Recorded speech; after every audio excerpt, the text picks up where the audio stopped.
talking here to me alone. I listen to the finest word song, the finest hour, the finest hour. Well, hello and welcome to Monday afternoon here on Colombo and question mark and company. Colombo and Company. Oh, I like that. There Where you were you in all the meetings that we had over the last couple of weeks? Colombo and Company. I like it. No Colombo and Katie. Our first day without Katie. We're figuring things out on the fly. And in the meantime, especially for the next few weeks at least, we are going to have sort of a rotating revolving door of guest hosts and regular guests each and every week. And one of the people that has been nice enough to step up and step in and help me out big time in Katie's absence here is the great Susie Moore from Red State. Great to see you. Great to be here. You haven't already having headphone problems? Yeah, I have no sound. Okay. But I can hear you, so it's good. We're Yeah, good. We don't have any. We don't have any. As long other as you can sound hear to me, play. we're all good. You sound great. So Susie's gonna be here with me for the entire show today, all day tomorrow, and basically every Monday and Tuesday, at least for the next month or so. Right. As we figure this thing out, and we'll have some other guest hosts throughout the week and regular guests throughout the week as we figure out life without Katie. Because that's not going to be anything easy. Well, one thing that doesn't stop is the news cycle, Nope. and there's no shortage of things to talk about. So we have got to plug along no matter what here. And thank you for being with us as always. Also want to give a big shout out to producer Ethan, who is helping us out on the Wheels of Steel over there. Another one of the many folks here at News Talk STL that's stepped up and helped us out as we figure out what we're going to do moving forward with the show now that Katie is gone. All right, so let's dive right in here, Susie. Lots to talk about. Did you see the George Stephanopoulos interview on Friday? I did. I didn't see it until like an hour ago. Okay. So and I didn't get through all of it. I got through about 2/3 of it. And I'd seen the highlights already, but I wanted to sit down and try to watch as much as I could. And then I ran out of time because we were getting ready to come in here. So, I saw most of it. It wasn't that long of an interview. I think it was 22 minutes long. Yep. So I saw most of it. The reaction to it was, so I have some of the reaction here. I'm going to, even from Democrats that are trying to still support Joe Biden, they can't do it. Even Jen Psaki, who just refuses to be critical of this president, called the interview just okay. Mm-hmm. And for Jen Psaki to say the interview is just okay means that it was a disaster. Right. Gotta put that in context. It was better. The best thing you could say is it was better than the debate. But I don't think it was much better than the debate. Not the very first, but I think the third question, one of the very first questions in the first 2 minutes of the interview, George asked the president, "Did you rewatch the debate?" And he said, "No, I don't think I did." Right. He doesn't even He know. doesn't know. He doesn't even know if he rewatched the debate. Yeah. Like, we're still showing some big time signs of cognitive issues. What was your biggest takeaway from the interview? Everybody was saying that he had to redeem himself. He had to knock it out of the park. He had to look like he was with it. I don't think he did any of those things. And I'm not sure he could have salvaged the debate, but he didn't do all the things that everybody said he had to do, in my opinion. I think to do that, we would have had to have seen a totally different Joe Biden than we've seen over the past couple of years. He sort of treaded water, in my view. He didn't completely flail about, but he really looked kind of silly because, and I will give credit reluctantly to George Stephanopoulos because, and I think he knew that all eyes were going to be on him. Is he going to play this straight, or is he going to be like spoon feeding the president? And he pushed him and he pressed him. And you could see a couple of times where even like his eyebrows raised up because he's like, well, the polls are saying this. And he's like, that's not what our polls are showing. He's like, yeah. But okay. There was a lot of that. Yes. There was a lot of like, well, Mr. President, this, you're losing in the polls. No, I'm not. Right. He told him what his approval rating was, and he was disputing his approval rating. Right. It's like, it's the same metric that we've used to gauge every president over Right. the past 2 Right. decades. Yeah, there was a lot of that. There was, like, I was tired. I had just gotten back from my European trip. Well, actually, you'd been back for a week and a half. Mhm. Well, it wasn't that long. Yeah. Yeah.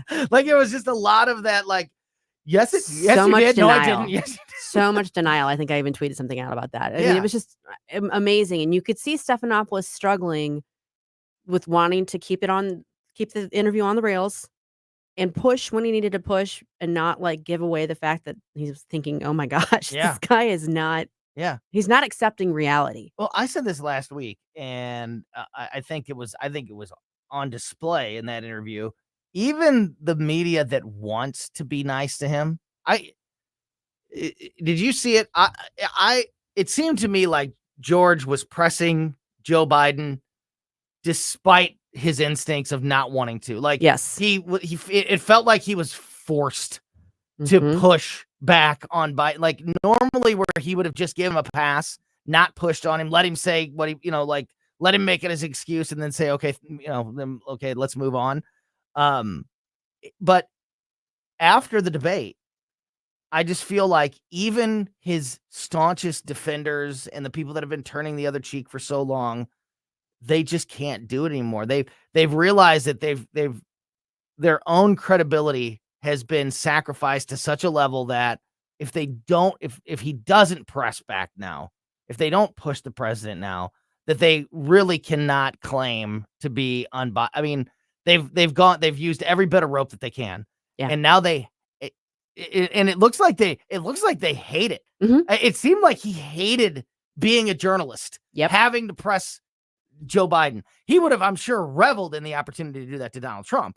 But, absolutely. But it looked like he was just, so this idea of like, well, hey, the media, we got to give George credit, or we got to give the media credit because they're actually asking the right questions. I feel like they've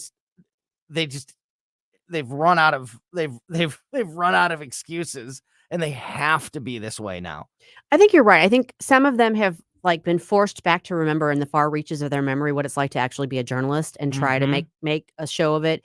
I've made this remark a couple of times, but it seemed like during the debate that Jake Tapper and Dana Bash were sucking on lemons a couple of times, like their facial expressions. You could tell they were like very constrained not to overreact in any way. And then the panel that spoke on ABC after the interview on Friday, it was George Stephanopoulos, and then it was Jonathan Karl and Martha Raddatz, and I can't remember who else was there. And you could see like there's like a still shot of all of their faces, and they all just have this kind of like glum look to them because they're like, we can't play anymore. Like, we can't pretend this. And it's traveled out further beyond the media, and now you have people like the Hollywood set that are coming out. Michael Moore, Rob Reiner, both of them came out yesterday and were like, enough. When those two, kidding. Yeah. So what's their solution? Kamala Harris? What is swap them out? Is there have you picked up on because the idea is that that you hear most people say is Kamala Harris. Like, well, you're just going to move her in and it'll be Kamala Harris and let's rally around her. But I think that everybody knows that that's not a winning proposal in November. She's the obvious choice because that's the easiest move. Right. All you have to do is sub her in. She's already entitled to whatever funds have been put right. because she's on the ticket. So you don't have to do anything, you don't have to move mountains to have her be the top of the ticket. But you do lose. But you lose in terms of, well, and I'm part of me thinks that they're almost at the point where they're thinking, you know what, we're just gonna do that switch. We're gonna lose and go ahead and lose. But then we're done.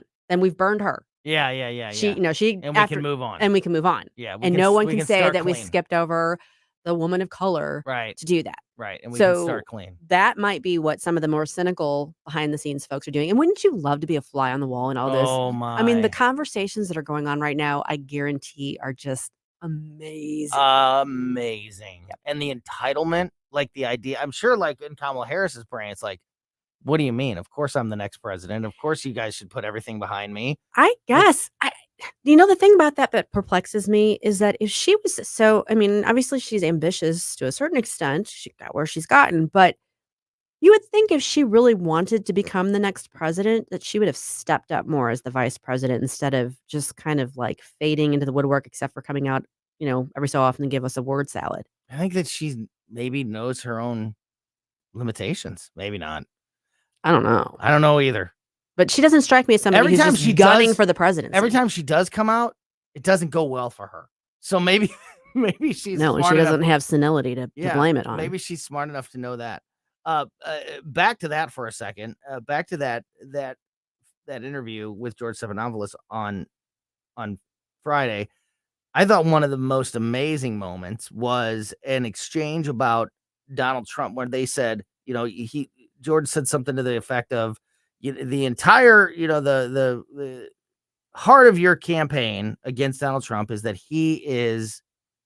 Donald Trump is somebody that's in it for himself, that's in it for personal gain and for personal goal. It's not for the country. It's not for anybody but him.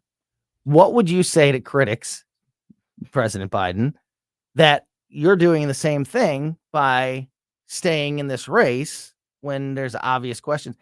And he literally just laughed, like he just couldn't believe if there's one thing that's also, I think, become very apparent in the last couple of weeks since the debate, is just how much Joe Biden is not used to truly being challenged by the people around him, and how little patience he has for it. Right. We've been talking about that forever. There's been stories coming out of the White House from Red State, from New York Post, from everywhere, all these places that give the behind the scenes look into what's happening at the White House. So it's not anything new if you've been paying close attention, but for the rank and file person who doesn't do this for a living and has a job to do and bills to pay and a family to take care of and all of that, they only see what they see on the primetime news outlets. So they wouldn't know that this president has no time and no patience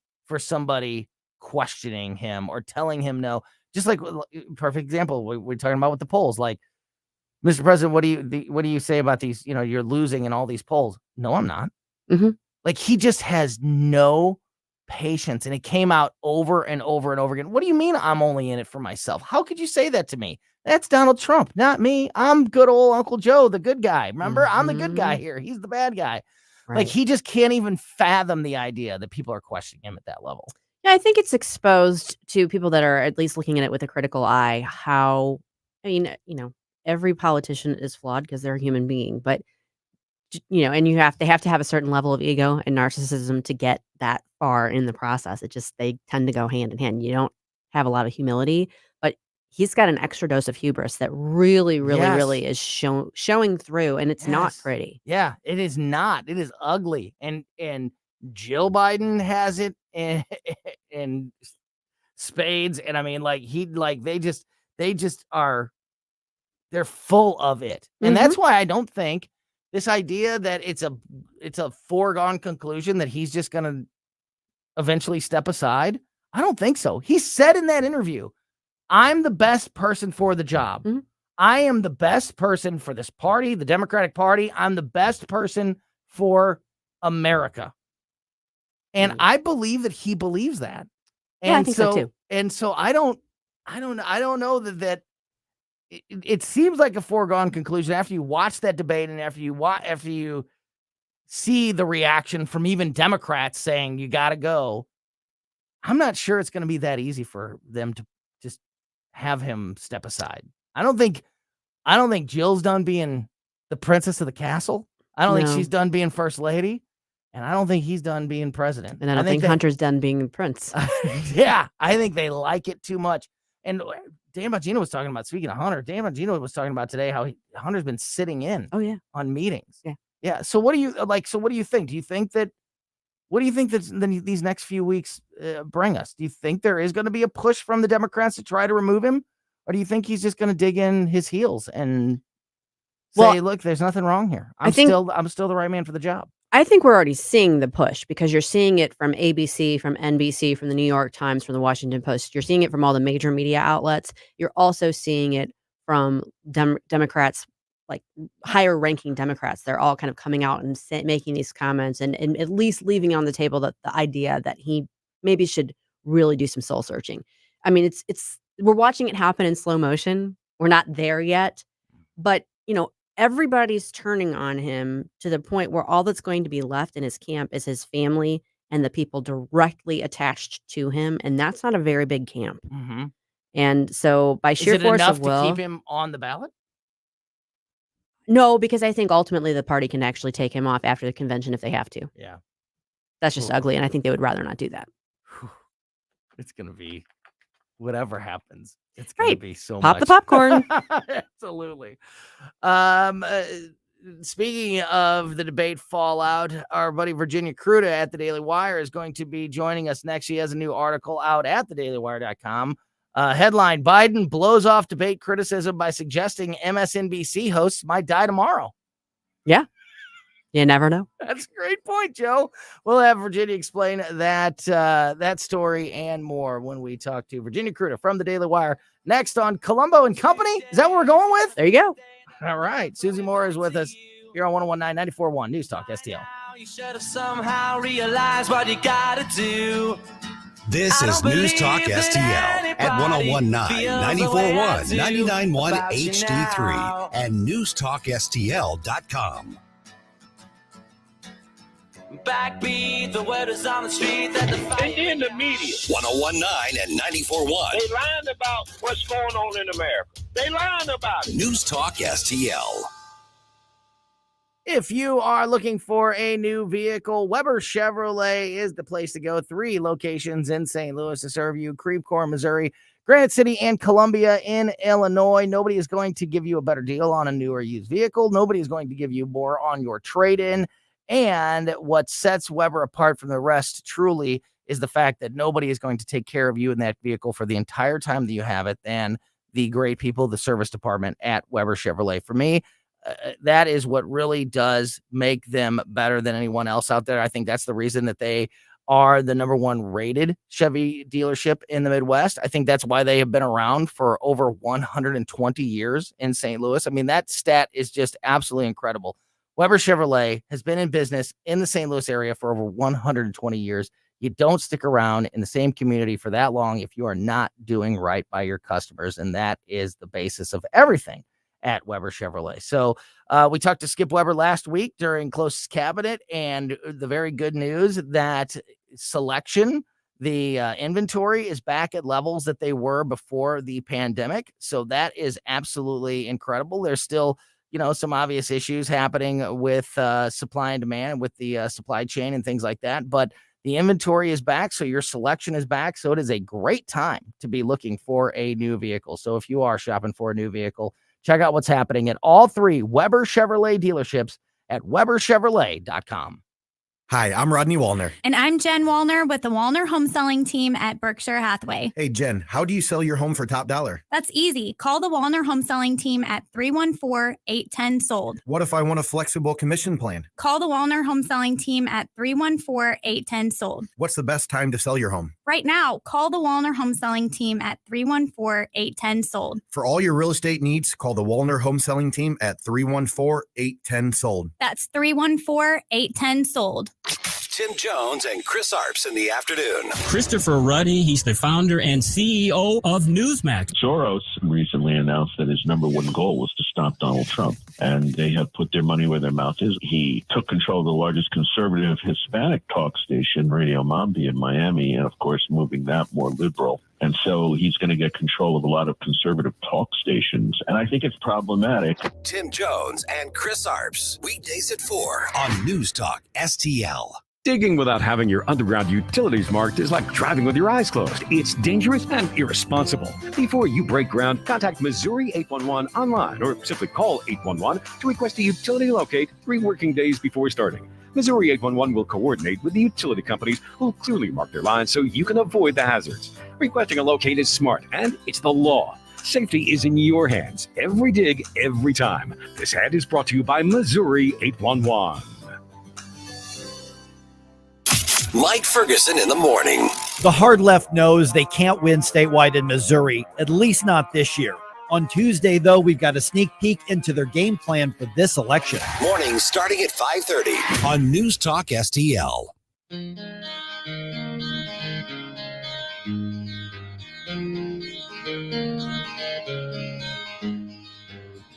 Could you whisper things you want to Welcome back to Colombo and Company here on 101.9 94.1 News Talk STL. I like it. I think that's what we're going to go with, at least for now. Susie Moore from Red State is here with me today. As I mentioned, we're going to have a revolving door, a lineup of guest hosts throughout the month of July while we sort of figure out what we're going to do, and a permanent replacement for Katie. And Susie's going to be here with me every Monday and Tuesday, which is so awesome. Thank you again for all your help. Love it. And joining us now on the line, as she does every Monday afternoon, is our buddy Virginia Cruda from the Daily Wire. Virginia, how are you, my friend? I'm good. How are you? Doing good. So Susie and I are just sort of recapping the weekend and the latest happening with Joe Biden, and that interview with George Stephanopoulos is our first time, at least my first time, getting a chance to talk about it. I also see that you have a new article up at dailywire.com. One of the things that Susie and I were just talking about was how Joe Biden just does not take criticism well. And he tries to just sort of brush off any criticism about there being cognitive issues or polling problems or the American people don't like him anymore. And I saw this headline on your new article, and I think it fits in perfectly with this conversation. Biden blows off debate criticism by suggesting MSNBC hosts might die tomorrow. It's a good point. It's a good point, Joe. Yeah. So is that, I mean, have we literally gone to that level now? It's like, well, hey, Joe, you're not the man you used to be. Well, you could die tomorrow. So how could you criticize me? I mean, are we really at that level with this president? Yeah, I think that we are, obviously, so he's doing this Morning Joe interview in an apparent attempt to kind of save face after several disasters, starting with the debate, obviously, and then, of course, the what do you call it? The interview with George. With George Stephanopoulos. Now, keep in mind, George Stephanopoulos is an ABC anchor, but he is a prior Democrat operative. Right. So this is a friendly guy, a friendly interview, and he's pressing him on issues that actual American people have questions about. And now, keep in mind, this interview caused Nate Silver, who is also a Democrat pollster, to call for Biden to be replaced, not as the nominee, but now. Like, he needs to step aside and Kamala Harris needs to be president because this is bad. You know what? I'm going to read that quote. I have that quote right here. I'm glad you brought that up. Nate Silver, again, who is a dyed-in-the-wool Democrat.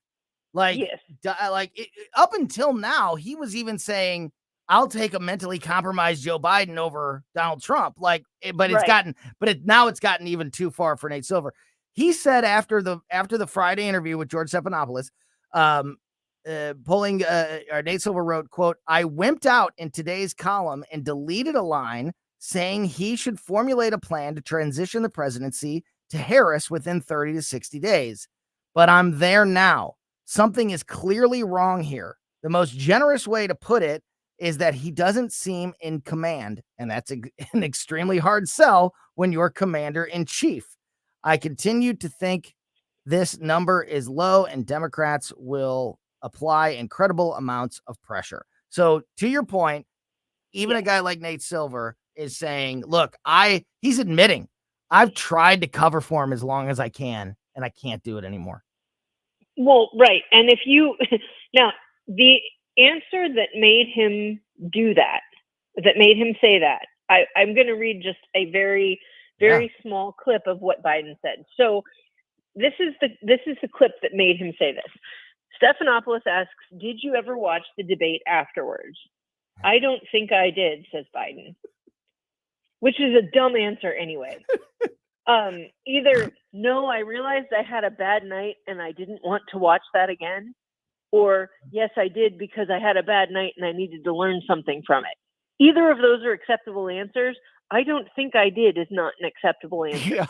Yeah. So the next question, then the follow-up, what were you experiencing as you were going through the debate? Did you know how badly it was going? This is Stephanopoulos. And Biden says, yeah, look, and there's an uncomfortable 4-second pause. The whole way I prepared, nobody's fault, mine, nobody's fault but mine. I prepared what I usually would do, sitting down as I did come back with foreign leaders or the National Security Council for explicit detail, and I realized partway through that, all I get quoted, the New York Times had me down 10 points before the debate, 9 now or whatever the hell it is. The fact of the matter is, what I looked at is that he also lied 28 times. The way the debate was ran, my fault, no one else's fault. You get all that, Susie? Yeah. No, I'm having this visual of these little thought bubbles bouncing around inside his brain and all competing with each other to come out. What was the question? I don't read the answer again. What was the question? No, How did you prepare? The question was, did you know during the debate how badly it was going?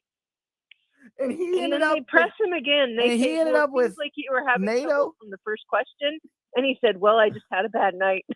Yeah. You're having a bad day now, dude. Yep. So that was the yeah. That was what made Silver react in the way that he did, and so I don't necessarily blame him. So the thing today, then, he's kind of going on Morning Joe to, I guess, save face. Yeah. I don't know if he needs to stop saving face. Plan. Well, yeah, I know that seemed to be the idea, but what happens then? So, Maker Brzezinski, also a friendly interview, says, "How can you assure the American people that you won't have another night like the one you did in Atlanta?" And he babbles on about having a bad night for a minute, and then he says, "How can you assure you're going to be on? Fate's not going to intervene on your way to work tomorrow." Jeez, okay? Joe. So you.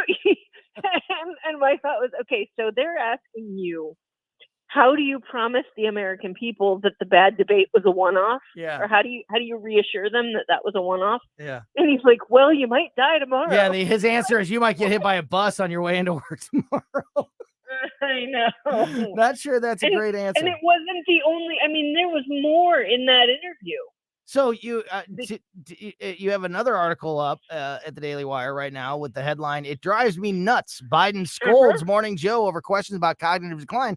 And this is exactly what Susie and I were just talking about. He's done. He doesn't want to hear it anymore. And this is it's all that the American people care about is him and his mental ability. It should be his number one priority to prove to people that he doesn't have any issues, but he doesn't want to hear it. He doesn't want to be asked that question anymore. Brzezinski actually asked him in a relatively polite way, because remember, friendly interview, right? So she says, "Have you been tested for any age-related illnesses that might explain having a night like that where you couldn't finish sentences?" And he says something about, well, obviously it was a bad night and I was feeling so bad and I was having a bad night and I was feeling so bad that when I was done, they tested me for all this stuff. And now keep in mind, she asked, did they test for age-related things that might affect cognitive ability, right? So that was the specific question. He says, well, they tested me because they thought I might have COVID or an infection or something. Well, that's not really what she was asking you. No.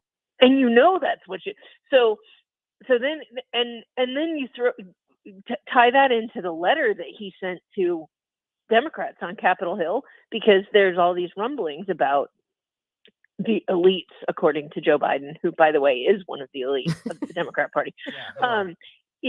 Right. So the elites trying to push him out, on Capitol Hill. So he sends a letter to this House and Senate Democrats, talking about how we've said we've addressed this question over and over again, and it's time to stop asking it.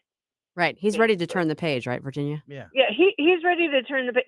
Now, what's funny is that we've addressed this question over and over again, or we've aired out this question over, and I can't remember exactly how he said it. But at no point does he say we've answered the question even once. No. We've asked the question a whole bunch of times, and we get that you're tired of hearing it. But if you answer it once, it might go away. You get This the is how feeling you get people to stop asking. you get the feeling that the only excuse he didn't pull out was, Commander ate my homework. Yeah. Well, he's too busy fighting Secret Service. Right. Otherwise occupied. No, it truly is. It truly is going to be an amazing thing to watch over the next couple weeks, because it's all anybody wants to talk about. It's all anybody wants the president to try to prove that that he does have the mental ability to do this job, and it's the last thing he wants to talk about. Mm-hmm. So how that's going to square up in any conversation going forward. Virginia, did you hear anything out of that governor's meeting that was last week? He was having this powwow with J.B. Pritzker, your governor. No. And it was supposed to be like his meeting to like calm the nerves of these Democrat leaders across the country. And there was all this hubbub going into it, but then I never heard a word coming out of it.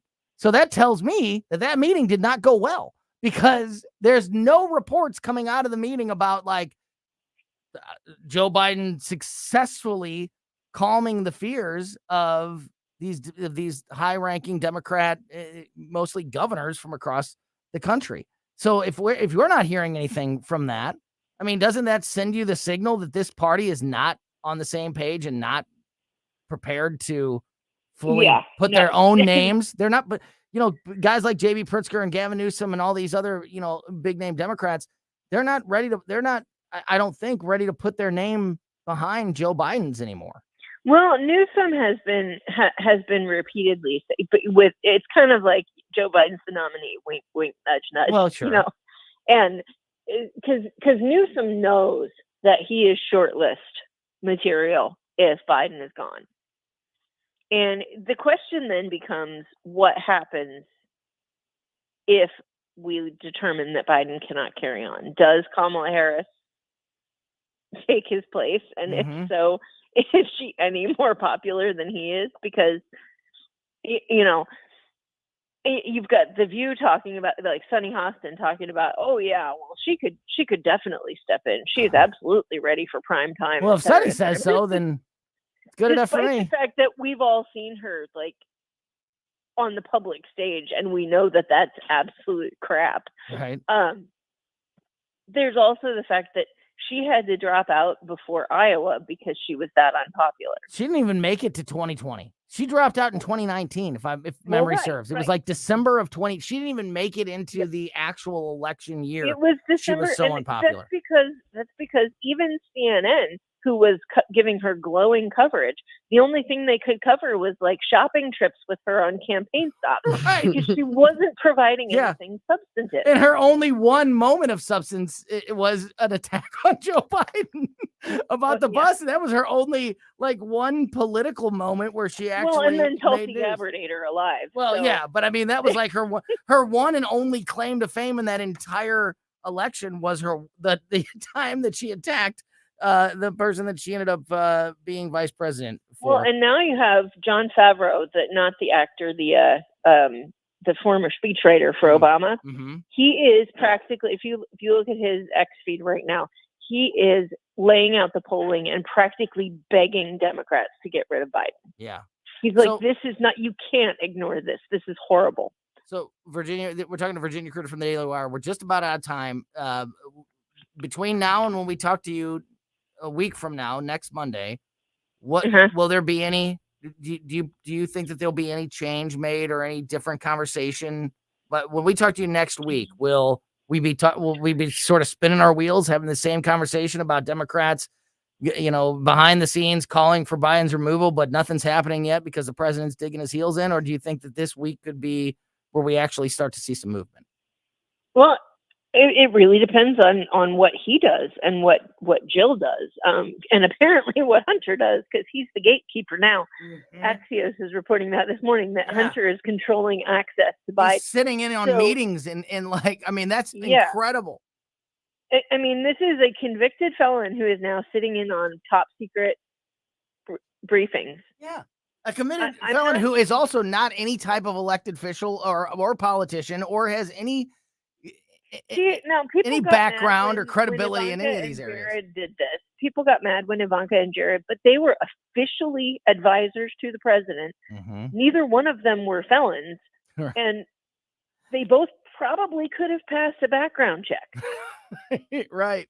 And especially with Jared, well, with both of them, they have a resume. They have some business acumen. They have some sort of expertise. Yeah, that exactly. makes them valuable. Yeah, where he has none, except for the fact that his name is Biden. Great stuff, Virginia. Thank you, as always. Check out Virginia's articles at thedailywire.com and our website, newstalkstl.com. And we will talk to you next week. Same time, same place. Virginia Cruda, thank you so much. Have a great rest of your day. Bye. All right. We are going to roll on here.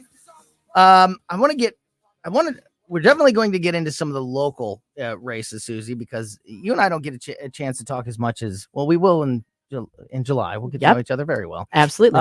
But I want to talk about how this current situation is going to impact. You can leave that up, Ethan. We're going.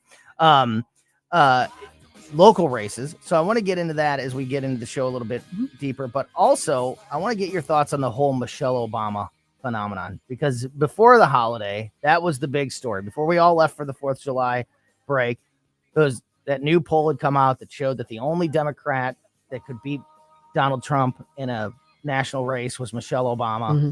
I have strong opinions on the idea of Michelle Obama running. I want to get your thoughts on that as well.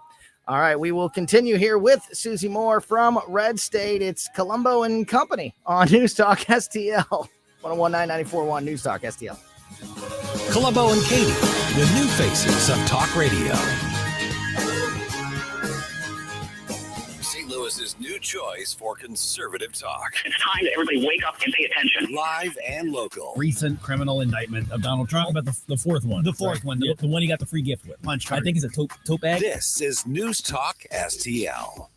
If you have any type of plumbing issue or a plumbing project at your home or business, the team at A+ Plumbing and Drain is the team to call. You guys have heard me talk about A+ Plumbing and Drain, about Jeremiah Burpo, who is the owner, the founder of A+.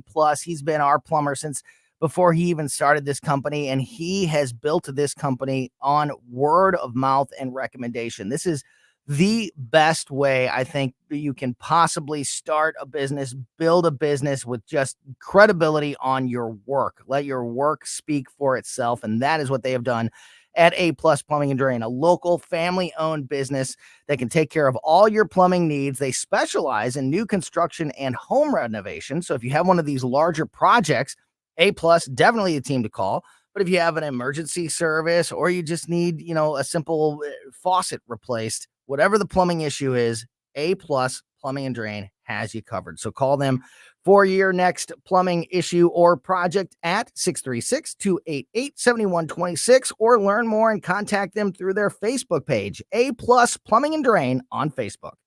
Greece is cheap, but the airfare costs a fortune. Paris? Not much closer, and again, airfare... What about Puerto Vallarta? Let's face it, flying anywhere is just too expensive. Wait, what's this? Low-cost airlines. With one call to low-cost airlines, you'll drastically slash your travel costs. We're talking insanely low airline prices to any of your favorite destinations. Where would you like to go? London, Rome, Costa Rica, Australia? Wow, that's cheap. So why wait? Call now to learn how crazy cheap it is to fly anywhere in the U.S. or international. Our prices are so low, we can't publish them. The only way to get them is to call to instantly hear the most amazing best deals on airline travel. It's that easy. So call now and start packing. 800-515-2397. 800-515-2397. 800-515-2397. That's 800-515-2397.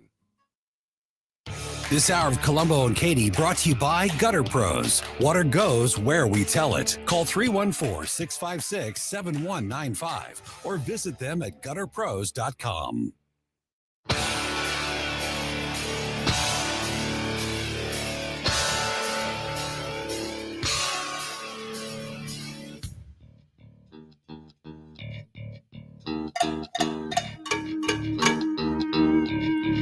Welcome back back to Colombo and Company here on I'm Getting Used to It 1019 94.1 News Talk STL. Susie Moore from Red State is with me today, and like I said, I want to get to the local aspect on some of these conversations here in a minute. We're also going to talk to Mike McCleary from Intervine. He is our AI expert here on the show, and if you don't get a chance to talk AI on the air as much as we do, it is for me, it is one of the most fascinating conversations because it is just like, it's just taking over everything. Right. And I mean, its impact on AI's impact on literally everything cannot be understated. Nope. And to have a guy like Mike McCleary, who is an expert in the tech field and can really explain some of that stuff, I think is fascinating. So we're going to talk to Mike at about 3:05. So looking forward to that conversation as well.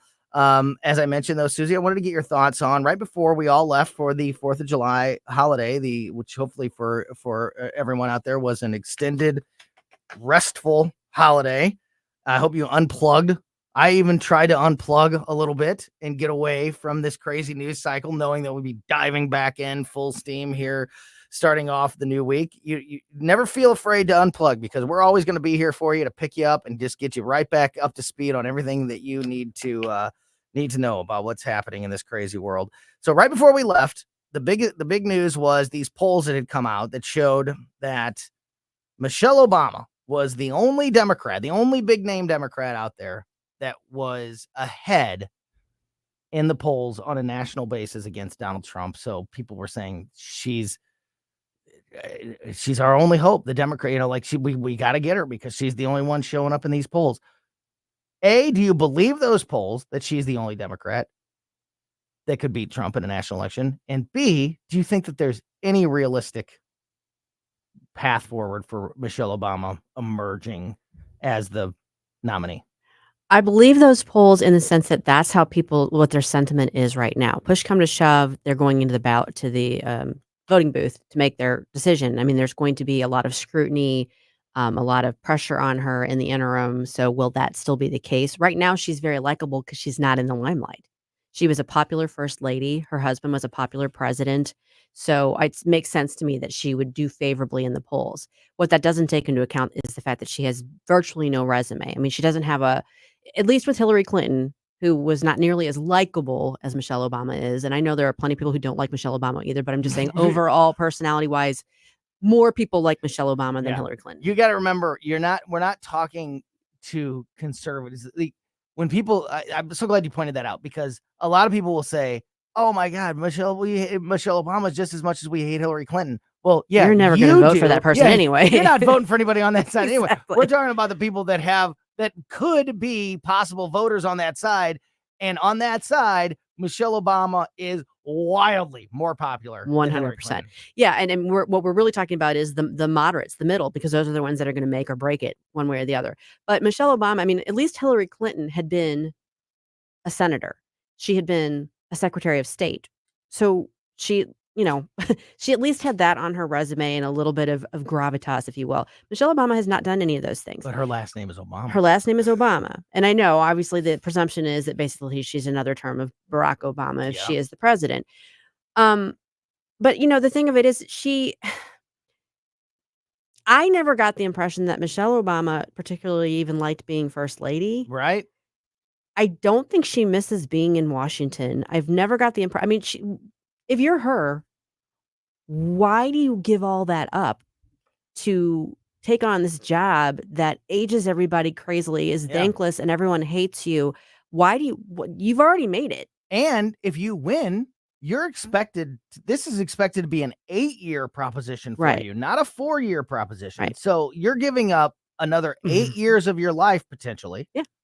Which you have to at least count on if you're going to go into this. And I've said the same thing. My biggest issue with the idea of Michelle Obama becoming the nominee is that you run for president for two basic reasons. One, for all of the power, and two, for all of the money and prestige that comes with it and after it. The Obamas have all the power. They can call the shots from the background all they want. The Democrats are always going to listen to what Barack Obama has to say. Yeah. He's got the power and they've got all the money. So Right. when you have all the power and you have all the money, to your point, the only thing that comes along with the presidency is being on the front lines of all the negative stuff. Mhm.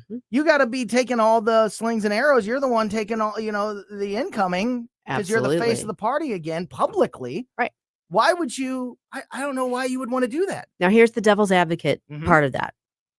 You do it for the good of your country because Yeah, right. because you're like Joe Biden. You do You're it the 'cause- only one who can beat Donald Trump. Right. You're the only one who can save us from the big orange monster. So I mean, there are people I think who kind of subscribe to that mentality of, I am the chosen one. I'm really the only one who can save us. And I think her husband might have been one of those people, but he can't run anymore. So I've learned in politics to never say never. Yeah, sure. You Sure. don't ever predict what's going to happen next with 100% certainty, because as sure as shooting, you're going to be proved wrong. So I will never say there's no way, absolutely not. But I don't think it's likely that she's going to do that. And it would be very out of character for her. And it would be like, what are they going to have to promise her to persuade her to step into that role with all of the downside that comes with it? Had you seen it? The only time that I started to change my mind on the Michelle Obama thing was there were reports out a couple months ago that this was something that Barack Obama was pushing for. Mhm.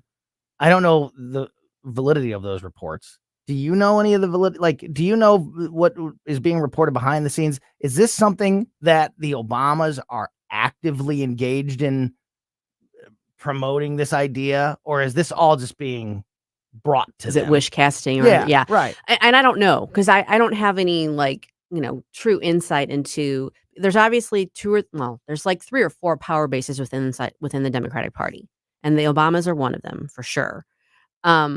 Are they? Is this a whisper campaign from them to get everybody primed for her to step back in to save the day? It could be. I mean, they're kind of in the catbird seat.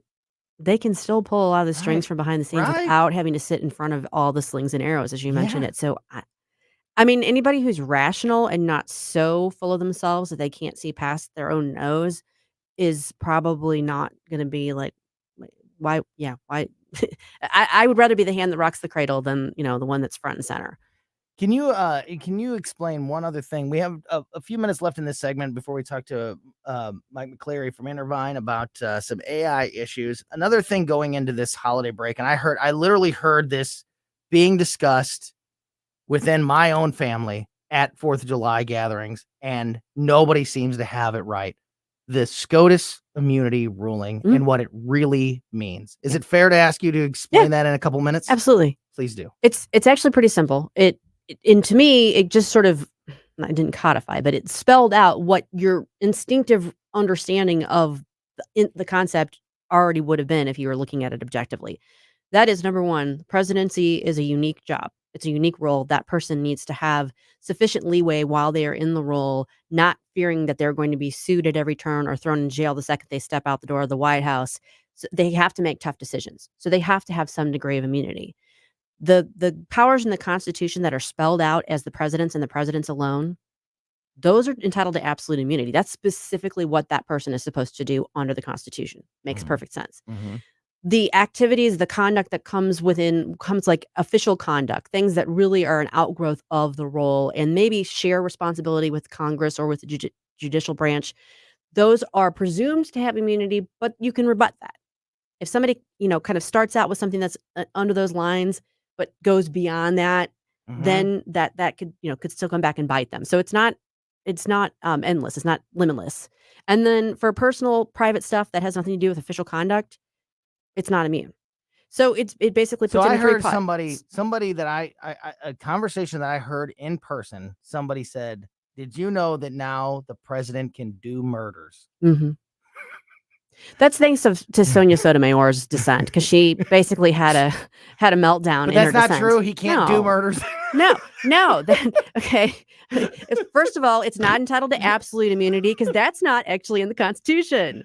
Second, even if you said that if it started out by the president making some order that was part of typical his official duties, if it goes beyond that, that presumption can be rebutted. Right. If you have the DOJ and you've got him dead to rights, hiring his hitman, you're going to be able to rebut the presumption. Right. So it's just silliness. It's hyperventilating and hyperbole on It's the part of the left. hyperbole at the highest level, and it's actually and they're very going to continue, counterproductive. and they're going to continue to do Sure, it sure because they they're going to build this straw man Mhm. of, if you reelect Donald Trump, he can do anything. He Right. can do murders, Mhm. and the Supreme Court said it's okay, Mhm. and it's just not true. It's just not true. And people need to understand what the actual meaning of that ruling is. Yep. All right, we are going to talk to our buddy Mike McCleary from Intervine, talk a little AI and its major impact on this election and everything else in our lives. Tech expert Mike McCleary joins us next on Colombo and Company on 101.9 and 94.1 News Talk STL.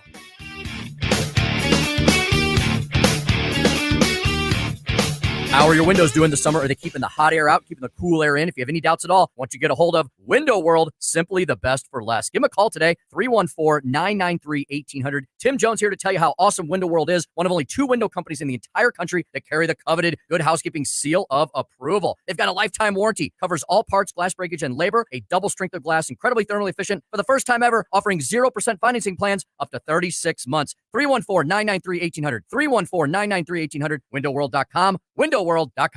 I'm Dr. TJ, owner of the Institute of Natural Health, co-owner of Optimal Nutraceuticals, and the host of Wellness 101. Wellness 101 is designed to cut through the nonsense and provide you common sense, science-based information regarding health and wellness. On the show, we discuss topics like thyroid health, gut health, hormone optimization, and many others. Our show airs Saturdays at 10 a.m. and 2 p.m. and Sundays at 11 a.m. and 3 p.m. right here on News Talk STL. For more information, visit us at inhstl.com.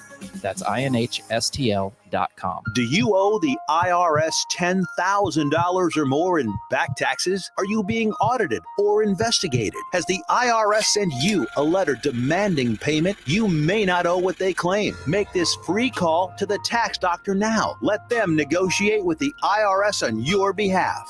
800-240-4586. 800-240-4586. That's 800-240-4586. The Vic Porcelli Show. Tom Shalhoub joined us. Love the making fun of Biden thing. It's kind of like, no, look, the Orange Man band. And I'll tell you what we're going to do about it. I want to address the LGBT. Hold on. I got a rhyme to help this out. LGBTQA+. We used to call them gays, but then they made a fuss. Okay, yeah. Got it. Vic Porcelli, live and local, weekday mornings at 9 on News Talk STL. KLGY HD3 Clay, K270BW Belfast, KNBS Bowling Green. This is News Talk STL at 101.9, 94.1, and always streaming at newstalkstl.com. Breaking news this hour from townhall.com. I'm John Scott. A Russian missile has struck a children's hospital in the Ukrainian capital. Ukrainian President Volodymyr Zelensky says in a social media post the barrage targeted 5 Ukrainian cities in all, with more than 40 missiles of different types hitting apartment buildings and public infrastructure. At the children's hospital, rescuers are searching for people under the rubble of a partially collapsed wing of the facility, Zelensky says, adding that the number of casualties is not yet known. I'm Charles Dilladesma. Also at townhall.com, much of an eastern slice of Texas getting drenched by barrel remnants of the once fearsome hurricane, flooding streets, causing extensive power outages. 2 people in the Houston area have died. That's after trees fell on them. Authorities in Oregon's Multnomah County, home to Portland, have reported at least 4 suspected heat-related deaths. The region continued to swelter under an early heat wave on Monday. Oregon's most populous city broke daily record temperatures on Friday, Saturday, and Sunday. That blistering heat is spreading over much of the U.S. More than a week after the presidential debate, Democrats remain divided over Joe Biden's ability to campaign and win re-election. Greg Cluxton reports. As lawmakers return to Capitol Hill following the 4th of July recess, some Democrats in Congress are calling for President Biden to step aside, while others argue he should remain the party's choice. Over the past few days, Mr. Biden made personal calls to some lawmakers and joined a call with campaign surrogates. He says he has no plans to leave the race and believes he's the best qualified candidate to beat Donald Trump. Greg Clugston reporting. More on these stories at townhall.com. Hi, everyone. If you've been injured in an accident that was not your fault, listen up. We have legal professionals standing by to answer your questions for free. Call now and find out if you have a case and how much it's potentially worth. Call 800-504-8790. I'm here with spokesman John Wolf. So, John, tell everyone listening who should call right now. Well, Maria, first off, thank you for having me here. It's always nice to answer the listeners' questions. Now, as far as who should call in, anyone who's been injured in an accident and think you deserve compensation, give us a call right now. 800-504-8790. You'll find out if you have a case and how much it's potentially worth. Thanks, John. You heard it, folks. Take advantage of this opportunity and call now. 800-504-8790. Advertisement sponsored by Legal Help Center, may not be available in all states. From the Michaels Flooring Outlet Weather Center. We expect thunderstorms to develop through the afternoon into the early evening hours. A couple of those storms could be severe south of St. Louis. And remember, we've had a lot of rain, so there's also a flooding threat. In fact, there's a flood watch that goes into effect late tonight. As overnight into early tomorrow, we expect the effects of what was Hurricane Beryl to impact us with some widespread showers and thunderstorms. Some areas around the metro area could see in excess of 2 inches of rain. I'm KMOV First Alert meteorologist Kent Earhart. The latest news. The only person on this stage is a convicted felon, this man I'm looking at right now. He could be a convicted felon as soon as he gets out of office. Extremely geriatric. Our country was stronger and better off when Trump was president. I would definitely vote for Biden. Some questions, he did directly answer. He went and said what he wanted to say, but that's Trump. He's going to do what he wants to do. We're doing as good as we can with what we have. Such a whiner. So bad as a president. 1019 and 94.1. St. Louis's #1 for conservative talk. News Talk STL. So we have had some more rain in the area, and you just heard there in the forecast, some more rain heading our way. If this has exposed or created a gutter issue at your home or business, don't wait. Don't let that issue turn into a bigger problem that could have a larger, more expensive impact on your home or business down the line. Call the Gutter Pros now and get it taken care of. Gutter Pros is your all-in-one gutter service team that brings years of experience and quality that's affordable right to your doorstep. We have seen this up close and personal at our home. They are just the best, and they do it all up there. It's not just gutters, it's siding as well. And then, of course, leaf protection, gutter repair, new gutter installation. They do it all. They also offer free estimates at Gutter Pros. So if you do have a problem, or you think you have a problem, or you have a project that you are wanting to do, but you have anxiety about how much it's going to cost and how long it's going to take, call the Gutter Pros. Take advantage of that free estimate offer. They'll come out. They'll take a look. They'll tell you what the problem is, if there is one, or what needs to be done if there's a project that you are a build that you are working on. And they will give you all the options to move forward with correcting the problem or working on that project. And then you can make the right decisions going forward for your home, for your business, for your budget. And at that point, it hasn't cost you a thing. And at least you have that peace of mind that you didn't have before. Again, when it comes to anything up there regarding your gutters or your siding, Gutter Pros is the team to call. You can call them now at 314-656-7195, or just go to the website, gutterpros.com. If you find yourself feeling out of place in the world, it's comforting to know conservative values haven't been abandoned everywhere. And I'm not going to turn my dial off for you guys. I really like this channel. This is News Talk STL. Welcome home. This hour of News Talk STL brought to you by Senior Memorial. With the average funeral bill being over $9,000, are your loved ones prepared? Call 314-866-8886 or memorialplans.com. Senior Memorial Heritage Protection. Fox News commentary. Arkansas sues Chinese-based discount website Temu for deceptive practices and data theft. I'm Tommy Lahren. More next. Maybe you've heard switching to MediShare to pay for healthcare can save the typical family $500 a month. And that's huge. But It's also true that people are way more satisfied after making the switch too. The customer satisfaction rate is double that of the typical health insurance plan. Double.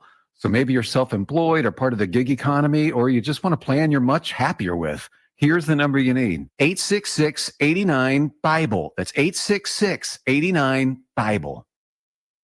Online discount shopping site Temu is a digital wonderland of cheapness, but that wonderland comes at a steep price. Your data, your privacy, and more. That's why Arkansas AG Tim Griffin is suing Chinese-based Temu parent company PDD Holdings for deceptive practices and data theft. AG Griffin claims the site is using spyware and malware on its app to not only extract your data, but all of your information. He alleges the site sells junk at rock-bottom prices, not to make a profit, but rather as a means to an end, and that end being access to all of its customers' information. Griffin also says Temu owner and operators are former Chinese Communist Party officials. Temu is the #1 mobile app, so all of this is really concerning. Similar to TikTok, another Chinese-owned app, the risk is not worth the reward. Delete Temu. I'm Tommy Lahren, and you can watch my show, Tommy Lahren is Fearless, at Outkick.com. Subscribe and watch your favorite News Talk STL shows. Mike Ferguson in the morning, The Vic Porcelli Show, Colombo and Katie, Jones and Arps. Webcam streaming on Facebook, Twitter, Rumble. Subscribe and watch News Talk STL. I'm through with standing in line. The clubs I'll never get in. It's like the bottom of the ninth, and I'm never gonna win this. Life hasn't turned out quite the way I want it to be. Tell me what you want. I want a brand new. Welcome back to Colombo and Company. Susie Moore from Red State is here with me today. We have over the next several weeks, we'll have a group of guest hosts joining me on a regular basis as we figure out a more permanent replacement for Katie here on the show. And Susie will be a big part of that. And thank you again. Yeah, you betcha. Great to have you here. Great to be talking with Susie Moore from Red State. And as I mentioned, joining us now on the line is our buddy Mike McCleary from Intervine. Not only Intervine, the great local company that makes the best flashlights, headlamps, and lanterns available on the market. Also, Mike, big in the tech space and somebody that we have talked a lot about AI with. And Mike, I wanted to take advantage of your brain again today as we have all these things happening in this crazy world. But AI is going to be something that I think is going to impact everything. We're talking about elections. We're talking about all the issues in the world. We're talking about education. I feel like AI is going to play a role in all of these things moving forward. And it's not hyperbole to say that, in my opinion. So thanks, as always, for being here today. How are you? Oh, great. I'm always happy to be here and always happy to talk about AI. And I was thinking today, Tony, we can talk about one of two things, or maybe both. We can talk about AI and the concerns that it's going to have on the upcoming election because they're real, or we can talk about Rufus. But you have to decide, and I can't tell you what Rufus is. We got to talk about, right, Susie? We got to talk about Rufus now. Right. How do you pass that up? What's behind door number 2? Please tell. Yes. What is behind door number 2? What is Rufus? Yeah, Rufus is Amazon's new way to get into AI for customers. So they built this expert shopping assistant. Okay. Why it's called Rufus? Yeah, I'm sure they found some acronym out there that Rufus makes sense, but it just sounds like some guy helping out shopping. But they rolled this out about 3 months ago in beta, and now it's rolling out to most people, and it's perfect lead up to Prime Day, which is coming up next week. But on mobile apps now, you can now use Rufus to ask questions about what you should buy on Amazon instead of doing a search. And so I've tried it out already. And instead of doing a search, and seeing hundreds of products, and you got to weed through and look at the reviews, Rufus is designed to use AI to talk to you like a person and then ask you about what you want to do with your shopping experience. What are you looking for? Who are you buying for? You could tell it, my niece is an 8-year-old girl who likes unicorns and cats, and I want to buy her something for a birthday party. And it'll go through all the products. It'll read the reviews. It'll look at what you bought. It'll search the internet, and it'll come back and give you much better ideas of what you can actually buy that would fit your needs rather than just going out there and searching. It's pretty cool. I don't know how well it's going to be taken yet by customers, but it's a really, really big change on Amazon that I hope is for the better. Have you used it? Have you used it for any shopping yet? Yeah, and it's the nice thing about it is you just talk to it like a person. you really do just tell like, hey, kind of in the mood for some batteries for my wife's key fob on her car. I have no idea which ones to get. And it'll ask you, okay, what kind of car she got? What year's the car? And then it goes out there and it pulls up, hey, here's the batteries that you can buy for that key fob. And it's pretty crazy how well it does that, because before, things like that were kind of hit and miss. You had no idea which was the right one. You had to go do a little research on YouTube. Now it does that for you. And I think, I'm a seller. So this is going to be a big change for us sellers as well on Amazon, because everything before was all search driven. How do people search for your products? Now you have to really put out products thinking about customers' intentions and who they are and what they like. And it's going to be a big, big change for everyone on both sides, buying and selling. Yeah. How do you get how do you get front of mind of Rufus? Right. That's going to be what do you think, Susie? What do you think about people's embrace of something like this? I think that people, by and large, look for these things to make their lives easier. I question those things because I'm a conspiracy theorist. But I think that the average shopper, this is the kind of thing that they love to embrace. What do you think? I think Rufus could be a Trojan horse, because this is the exact sphere in which people are going to be comfortable relying on that technology and not worrying so much about having the control. And if it works well, which it sounds like from what you're saying, Mike, that it does. Oh, we lost him. I'll get Mike back on the line. If it works well, it's, people are going to get more and more reliant on it. And then it's very easy to transfer that practice or that habit So to other Rufus is the spheres. gateway drug. He's the gateway drug. for That's the way I AI. say it. He's your personal shopper now. But pretty Now. soon, he's Yeah. going to be your personal assistant for. Yeah, you trusted Rufus with your shopping. Right. Now you can trust Rufus with your whatever it is, whatever your job, online with sphere. your medicine, Yeah. with your education. Yeah, absolutely. I mean, it's amazing, but that's what stands out to me is that's the, like you said, it's the gateway drug. Yeah. People are going to get hooked on Rufus, and then Rufus is going to be out there for other applications as well. Yeah. Mike, I do have a question for you, because you brought this up, and it's big for what I do at Red State. I mean, SEO is huge, and making sure that you have the right, search terms in your headlines and that sort of thing. How do you see that changing with this new application? Well, that's a great question, because another thing I was going to bring up also was how the search game is changing, because for the first time in history, Google feels threatened because, they make 85% of their revenue off of advertising. Most of that comes from search results. People with websites like you and I and everyone, News Talk SEL, we all know the rules of the game, that they have been, kind of changing things around or over the past few years. They now are facing search engines similar to Rufus on the internet side. Like there's a site called perplexity.ai, my favorite tool. You ask it questions and it gives you answers. It does not give you just a list of search results. It actually gives you the answers to what you want. And so all of us who are now been optimizing websites for Google, you have to rethink that completely, because Google's even worried about, people not using their site for the first time in almost 2 decades. Yeah. Well, and Mike, are we seeing a race by these big companies like Amazon, like Google, to embrace their Rufus or whatever it may be, their version of AI or their applications to use AI? Because like me, I think that you are a Samsung Google phone owner. And the reason I know that is because when I text you, I can see the check marks that I can't see on iPhones. So, just like iPhone users know when they're texting somebody that has an iPhone, we know the same thing. And I don't know if you got this, but a couple months ago, and I don't think I've talked about this on the air yet, I got a random text from Google. I think it was Gemini, and it was like, hey, and it just started a new text thread that's basically my AI text person. It's the same thing that you can do with Google. I have my Google set to use AI when it Google searches, which you can do. I don't know if you have to be a Samsung person to do that too, but I had that option months ago and set my Google searches. So now when I search anything on Google on my phone, it shows me like the AI results first and then the traditional. And the AI results have been just as good, if not better than the traditional. So it's something cool that I've been using. But now I got this random text from, I think they call it Gemini on Google, that that was like, hey, I'm here. If you have any questions about anything or you need help with anything, just text me. And I've used it for just, testing it out. Like, is it going to rain today? This kind of thing. Or is this place open? Or what are the hours of this business? That kind of stuff. And it's not anything that I couldn't do like on regular Google, or at least I haven't pushed it to do it.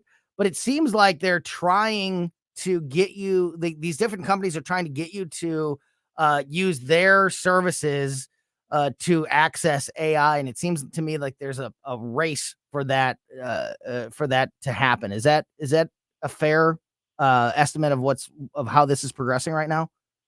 Oh, it is a race unlike anything we've ever seen. Maybe the only thing we've seen was the dot-com bubble, back right around the year 2000.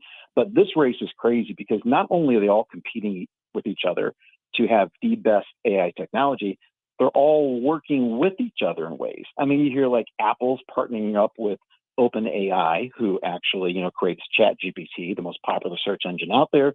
And now Apple's also partnering up with Gemini, like we're talking about, the big competitor of them as well. And then Microsoft has seats on OpenAI's board. Like they're all involved in this. They're all keeping an eye on each other, but they're trying to get people. I mean, the trick is this: give people a free way to use their search engines to get used to it, or these new AI engines. That way, once you become used to one, eventually, let's face it, they are going to start charging for it.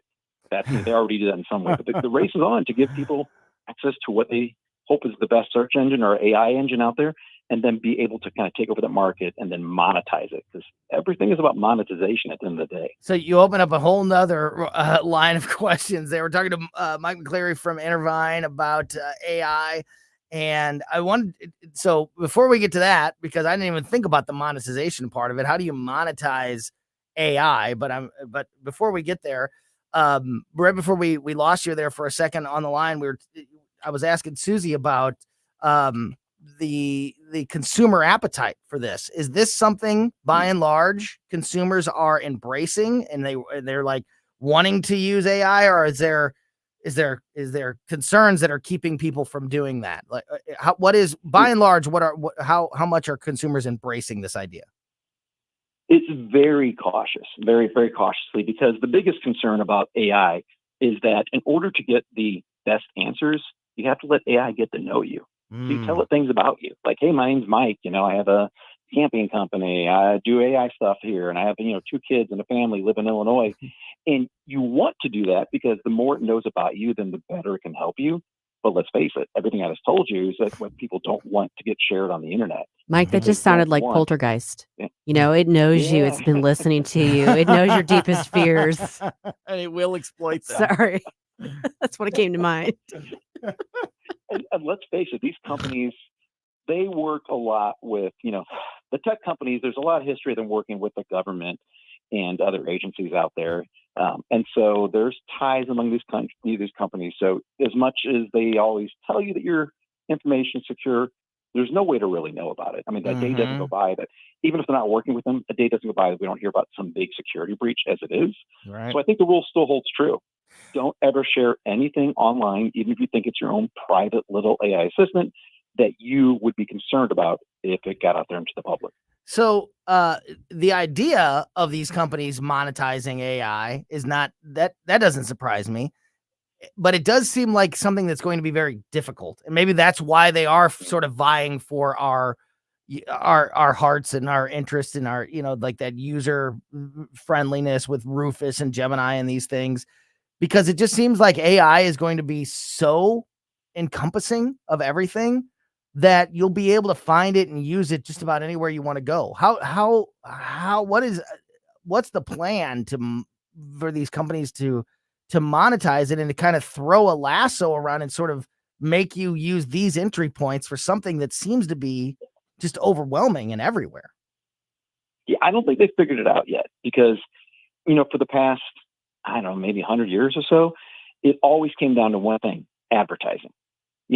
Everything, when it comes down to some new way of selling or technology or information or even education and entertainment, at the end of the day, it comes down to like marketing and advertising. So how does Google make their money? The $170+ billion from advertising from people like us who want to advertise on Google. Same thing with Microsoft. They they do a lot of, not as big as Google, but they also make a lot of money advertising. All these companies make it off advertising. So I think the only way right now that they're used to is to turn this information they're getting into advertising. But they also know that's going to be a really tough sell because that's what people are so afraid of right now. I don't think they figured out how they're going to do it yet because there's no easy way to integrate, advertising and marketing into AI because people are using it to get away from that. So I mentioned that at least over the next few weeks, as we sort of figure out what we're going to do permanently with the show, now that Katie is gone, we're going to have regular guest hosts. Like Susie's going to be with us every Monday and Tuesday as a guest host, and at least through the month of July. And Mike McCleary is going to continue this conversation at least for the next several weeks every Monday. So I look forward to continuing this conversation and as we sort of unpack and try to prepare ourselves for this new AI world. So I appreciate your time today, as always, Mike. And then before we let you go, just real quickly remind folks about Intervine, because this is an exciting time of year for you as people are getting outside and enjoying the great outdoors. And you guys have some amazing products that can help people in that area. So tell us about them. Yeah, thanks so much, Sean. Yeah, I mean, if you're ever in the need for a flashlight or a lantern or a headlamp, let's face it, folks down in Houston right now are looking for things like that. We can tell by looking at our sales like that. It's kind of sad. That's when things pick up when you have big events like that. But the best way to be prepared is always have something around the house, one or two things where the power goes out, an emergency hits, a tornado comes to the Midwest. You have some way to keep the lights on for your family. And at intervine.com, we got plenty of options for you, and you can use Tony's discount code of QNY to save 25%. That's right. Just use my name, Tony, as your discount code at intervine.com, and you'll get 25% off everything. And as I said, Mike will be back with us next Monday and over the next few weeks, so we continue this conversation. Really appreciate your time, as always, my friend, and look forward to talking to you again soon. Have a great rest of your day. All right. Take care, guys. See you Monday. Thanks, Mike. Bet. Great stuff there from Mike McCleary from Intervine. All right. Donald Trump, Susie, just made an announcement. Oh. Yeah, just made an announcement. People have been asking about why that he, of all people, has seemed sort of quiet on Joe Biden's condition following the debate. You'd think it would be like blood in the water.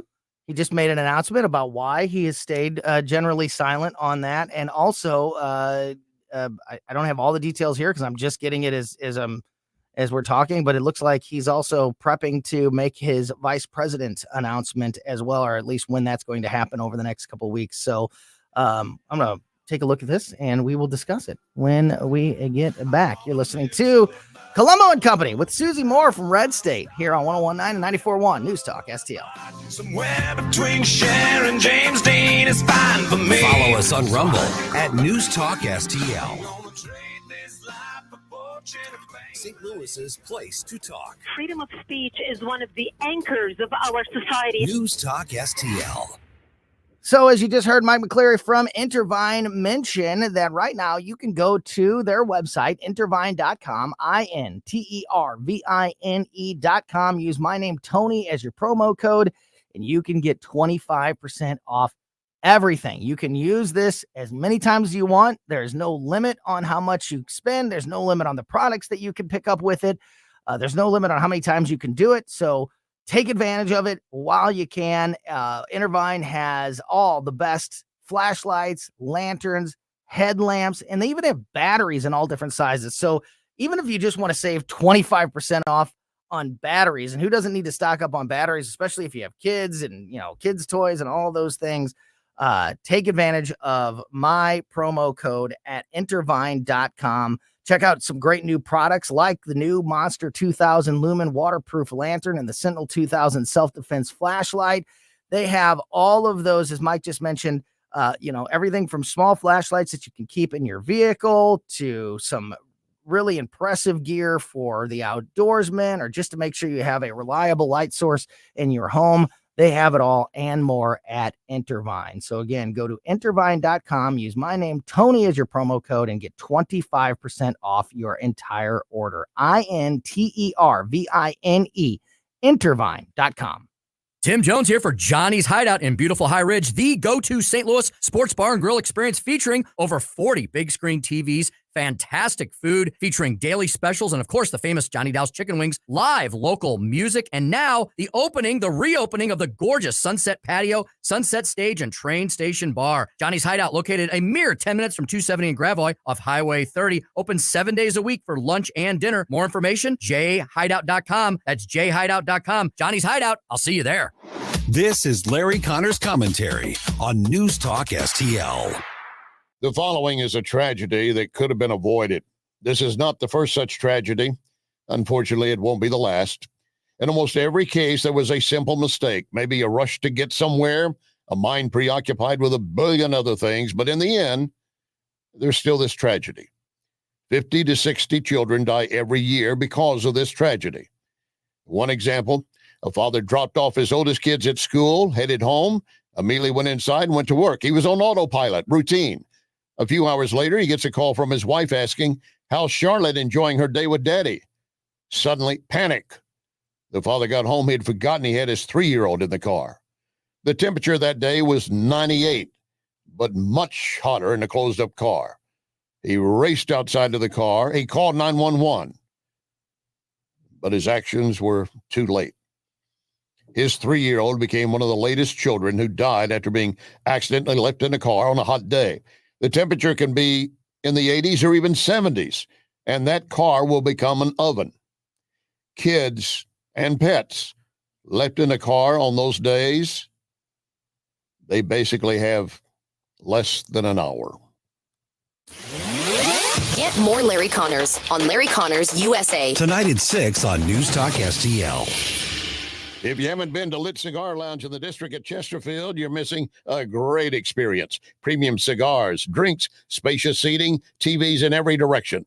This and more explain why Lit was voted Best Cigar Lounge 2 years in a row. Now you can be at Lit and order Napoli Brothers pizza and pasta delivered to you. In fact, Napoli's just a few doors down. A coal-fired oven giving a unique taste. Napoli Brothers Pizza and Pasta, now open in the Chesterfield district. Liberal mega donors are always looking for new rhinos to do their bidding. And with Adam Schnelting, they found their new star. Adam Schnelting has already backed their radical plan to defund our police. And he skipped countless important conservative votes. Skipped a vote to protect kids from sexually explicit materials in school. And skipped a vote to protect churches from junk lawsuits. It's no wonder Adam Schnelting is bankrolled by Hillary Clinton, Barack Obama, and Joe Biden's top funders. Bill Cristofanelli is the only leader we can trust to protect our conservative priorities. When radicals tried to defund the police, Bill Cristofanelli passed record funding from Missouri's law enforcement. When Joe Biden left our southern border wide open, conservative Bill Cristofanelli banned sanctuary cities and voted to send Missouri National Guard troops to secure the border. Vote Bill Cristofanelli, the proven conservative, for state senate. Gladius PAC is responsible for the content of this advertising, paid for by Gladius PAC, and is not authorized by any candidate or candidates committee. On the next Larry Connors USA. Back from the holidays and now back to work, and we've got a lot of things lined up for you on today's program. Make sure you're listening. Larry Connors USA. Now weeknights 6 until 8 on News Talk STL.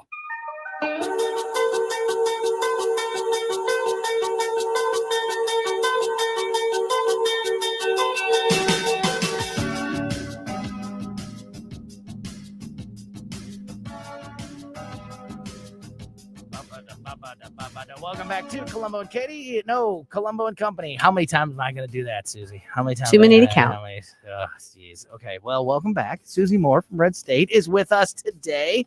Also, big thank you to producer Ethan for helping us out on the Wheels of Steel. He will be here for the next few weeks with me as we figure out what the permanent new solution will be with Katie gone. And as I mentioned, Susie, going into, and I think you're looking into some of this stuff as we speak as well, there was a brand new story up about Donald Trump addressing why he has remained silent generally on the on Joe Biden's issues since the debate.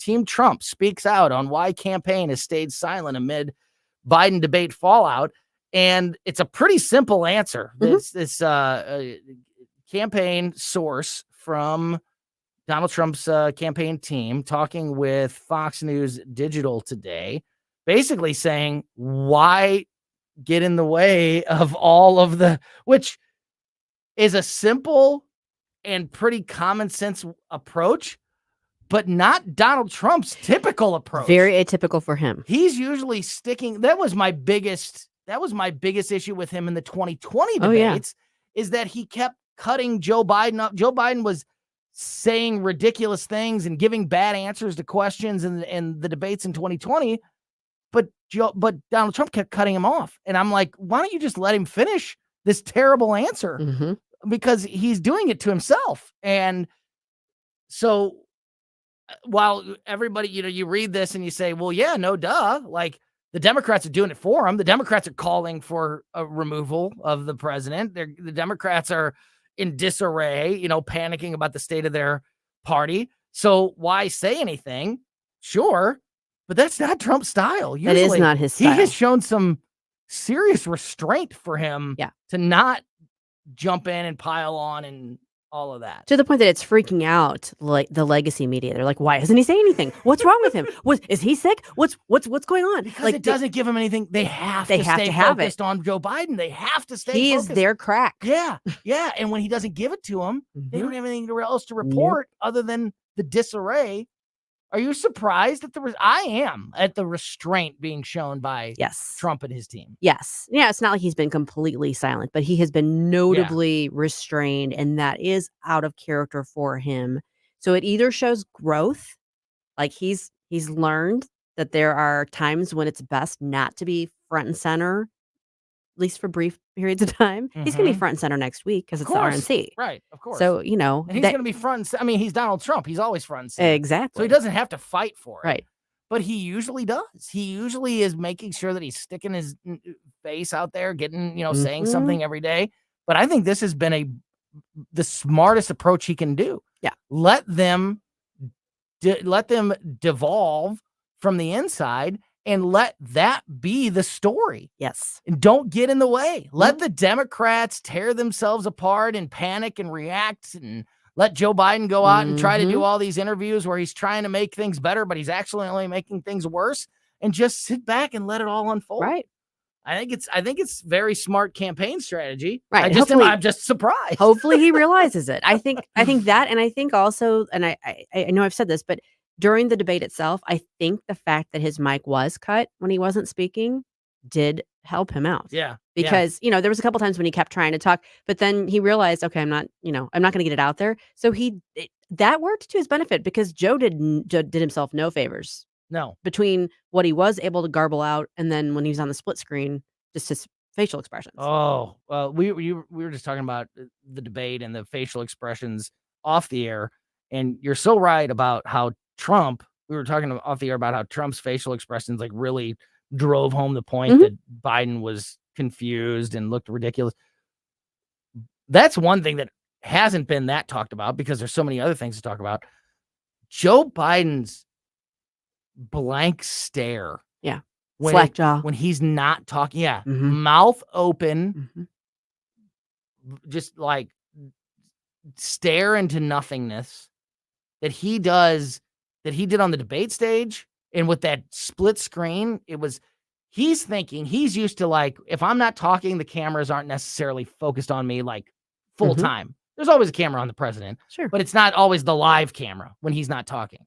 But in the debate, there was always a live camera on him, whether he was talking or not. And you can see that, like, if you go back and look at the various events over his presidency, when he's just in the audience somewhere, or he's standing to the side of the podium as somebody else is talking, he looks like he is just gone. Checked out. Like completely gone. And I don't think people saw that. I don't think people realized, like, in general, like, people that's not something that you see, like you're typically looking for. So I think it took the debate to show to a large number of voters just how blank and checked out the president is when he's not talking.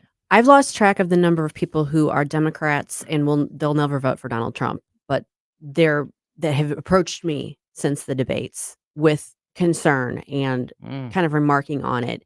And I think those are people who generally weren't seeing those clips that we've been seeing on the right for a long time, because of course we've been reporting on it. Yeah, right. I mean, and I get why they haven't seen it. I mean, unless Right. it's their job, Yeah. unless they're just willingly turning the other cheek. MSNBC isn't playing that. CNN isn't playing that. Right. CBS and ABC aren't playing that until recently. Yeah, because they can't hide from it Right. anymore. So this the same story talks about how they've been just letting the Democrats sort of fall apart from the inside, and that's the reason that they've stayed largely silent, because they're just letting it happen, which I think is brilliant. And they also talk about how they are preparing for all of the big events, in the near future, including the RNC convention and the announcement of Trump's vice presidential pick. Obviously, Susie, tomorrow you'll be with us tomorrow, and Susie will be here every Monday and Tuesday through the month of July. So we'll have lots of time to talk about this. But just right now, as it stands, starting this month, getting closer to the RNC convention, what are your thoughts on when do you have a prediction on who you think it will be? Is there a difference between who you think it will be and who you want it to be? And when do you think that we will get that information? Like 2 months ago, I was certain that it was going to be Tim Scott. Yeah. Because Trump Scott sounds good. They're both 5 letters. Trump's the master of marketing, and Scott's got a great pedigree. Everybody likes Tim Scott. And he's never going to outshine Donald He's my Trump. guy. Right. Yep. But he's no longer being listed in the top 3. That doesn't mean that Trump couldn't pull a fast one on us. Sure. So I'm still not ruling that out altogether. But right now, I mean, it's looking like Rubio, Vance, or Burgum. Burgum does nothing for him as a vice president. Burgum is great in the cabinet. So I don't think it's going to be Doug Burgum.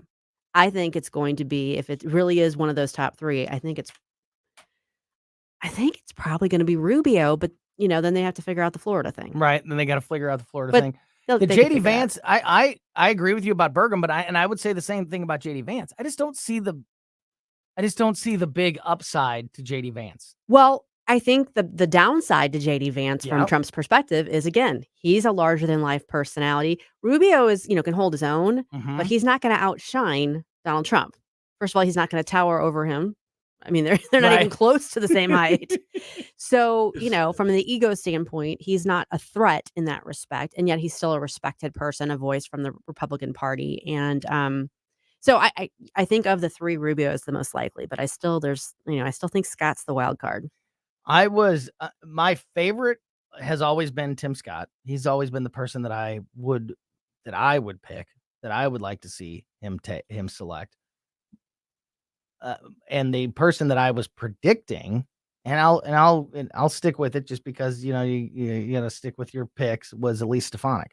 Yeah. I thought that she would be sort of that outside, that she's Trump enough to check all of his boxes, but not overly bombastic that she would take Right. over she Right. would.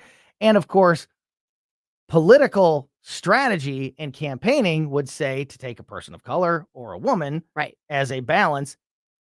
I think that 99.9% of candidates in America would consider that. Donald Trump's the one person that wouldn't. Right. Like he's going to take whoever he decides is the best pick. Yep. And not worry about any of the optics or anything. And I'm not saying that's a good or a bad thing, but I Right. think that all the people that are saying, well, he's got to pick a woman or he's got to pick a person of color because that's the right thing for him to do to counterbalance these various attacks, I'm not sure that plays too much into Donald Trump's decision The making. one thing we can be certain of is he's going to pick the person that he thinks he's going to get the most punch out of when he makes the announcement. Yeah. Yeah. What's going to draw the biggest gasp, And who's going to be the most loyal, right? That's true too. But I also think the show, being the greatest showman, he wants it to be a ta-da. I'm not sure bam. but I'm not sure that Burgum, Rubio, or JD Vance does that. Maybe not. Does the ta-da. Right. I don't know who does. Honestly. Unless Tulsi it's Gabbard. Yeah, but do you believe in that at all? No, I don't I buy don't. that at all. No, and I could see him putting her in his cabinet too, but I don't see him picking her as the vice Yeah, now president. that I could see. And that might Although, be a decent. who would get under Kamala's skin? Nobody. No, I mean Tulsi would be that. That Yeah, would be it. but she's a Democrat, and she's done a lot. She's got a lot of liberal beliefs. I Like know. there's a lot of. He's not an ideologue. There'd be a though. lot of splaining to do to Trump's no Republican voters. ideologue. No, Yeah. that's a fact. No, if anybody could do it and pull it off, it certainly It's him. is Donald Trump. Yep. But like I've said about Joe Manchin in the past, where people have been singing the praises of Joe Manchin because of how many ridiculous things he's prevented in this in the past. He's still a Democrat. They still have some pretty liberal beliefs when you're talking about things down the line. So I don't know. It's going to be super interesting, and we will be here to cover all of it. That's going to do it for us today. Big thanks to Susie Moore from Red State. She'll be back with me tomorrow. In the meantime, keep it here for the O'Reilly Report next, followed by the Tim Jones and Chris Arp Show. You're listening to 101.9 and 94.1 News Talk STL. There's no turning back, even while we sleep. We will find you. Hey, it's Colombo for Capriotti's Sandwich Shop. Capriotti's is famous for setting themselves apart due to their dedication to superior quality and ingredients like slow-roasted, hand-pulled whole turkey and American Wagyu straight from Snake River Farms. That dedication to superior quality is evident from the very first bite into a Capriotti sandwich. Visit Capriotti's Sandwich Shop 7 days a week at the corner of Manchester and McKnight in Rock Hill and get more